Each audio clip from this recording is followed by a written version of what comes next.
I think when you look at Disney's branding and their logo, you sort of think family. Obviously, from the size of the castle they even depict, you can sort of tell it's a big media conglomerate. They sort of infer that in the wealth of the image, I'd say, and it does look very family orientated, and it's almost like a paradise, you could say. It looks like a lovely place to enjoy your time. When I see Disney, I just think of kids because it's a castle. It's an animated castle, in fact, and it just looks nice. The sky looks nice, and you just associate it with kids overall. And because Disney is just a well-established brand, people automatically know that it will be something to do with PG-related stuff. And just the design of it as well is just such a kid-friendly thing to have as well. DNA Films, I mean, almost immediately you can tell it's an independent production company just because of the design itself. I mean, it doesn't exactly conform to the normal conventions of, say, like Disney. When you have these two side by side, you can almost tell that this is the big boy and this is the little man. DNA Films, sorry. I can straight away tell that it's an independent because it's not as big of editing job. I mean, I could probably do this myself on Photoshop. But coming from the directors of Ex Machina, you can clearly see that they did produce it because it's like a robot type of effect with DNA Films.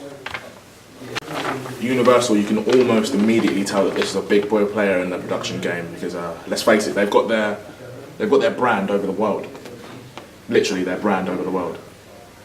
I think this is important because it almost tells you that they can broadcast worldwide, anywhere, anytime, any place. And let's face it, it's true. Universal, I mean, straight off the top of my head, I can tell this is a very well-established brand. I mean, it has an earth behind it, and when I think of this, I just think of Hollywood blockbuster, and I think of just the world in general because, let's face it, they have the earth behind Universal. I mean, looking at it again, it even has like a sunshine there. You can tell it's a well-established, proper company. Immediately when I see Film Tree Productions, you can almost immediately off the bat tell that this is an independent company. I mean, when you compare it to this, you've got almost Universal, what looks like they're eclipsing the sun. And here you've got trees, a roll of film, and a white background. I mean, you can almost immediately tell that this is the independent one, and I could have probably drawn this up myself in my free time. Now, immediately, as soon as I see this, I think of the environment when I see this. I mean, coming from an audience, I would think that they're using their films to film about the environment, the ecosystem, things like that.